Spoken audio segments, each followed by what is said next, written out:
We take our research and development very seriously here. So today we're dropping cars from a 70-tonne crane 30 metres in the air. We're trying to find out what data is presented on our units out of the crash events which are populated from these vehicles. The vehicles are getting to approximately 90 kilometres an hour. We're using the data from the events created in the crashes to help our team build better units and build better software.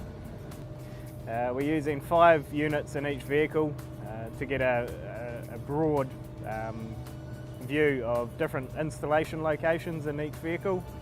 This will enable the developers to provide our clients with accurate accident recording and accident detection.